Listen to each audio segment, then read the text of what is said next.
由韦伯太空望远镜拍摄的木星近照引起天文迷的骚动。韦伯装设的近红外线相机拍到的高解析影像，在经过美国太空总署 NASA 的绿色处理之后，让这一颗太阳系最大的行星有了不同的面貌，包括表面俗称大红斑的暴风圈、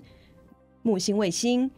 南北两极的极光，还有传说中的木星光环都清楚地显现。木星在太阳系的地理排序为第5个，跟地球之间隔了火星，和火星之间还有一圈小行星带。木星的卫星数多达80颗，其中最亮最大的4颗卫星被称为伽利略卫星，以纪念在17世纪就观测到木星的意大利天文学家伽利略。韦伯前一代的哈勃太空望远镜拍摄过木星的影像，表面的大红斑结构清晰可见，还有左上方的卫星欧罗巴。NASA 的木星探测器朱诺号更近距离地拍摄到木星，并且进入木星的大气层，搜集环流和水氧成分以及重力与磁场的数据。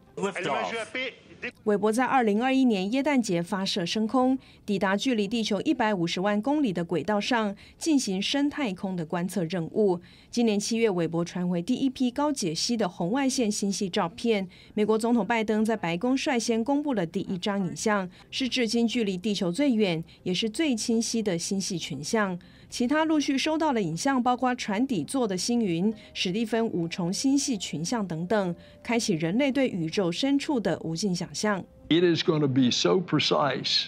you're going to see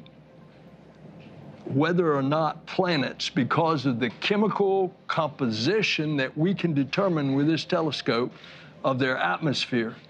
if those planets are habitable. 韦伯太空望远镜的建造计划由欧洲、加拿大和美国3国太空总署联手执行，费用高达3兆台币，替换上一代的哈勃太空望远镜。韦伯的主镜片总直径为6.5公尺，有更高的红外线解析度和灵敏度，能侦测到的星体亮度比哈勃望远镜要暗上了100倍。以往哈勃需要好几个星期才能拍摄的影像，韦伯不到1天就能够取景完成。韦伯未来还能搜罗到哪些宇宙发源的奇景，让人满心期待。公视新闻张淑芬编译。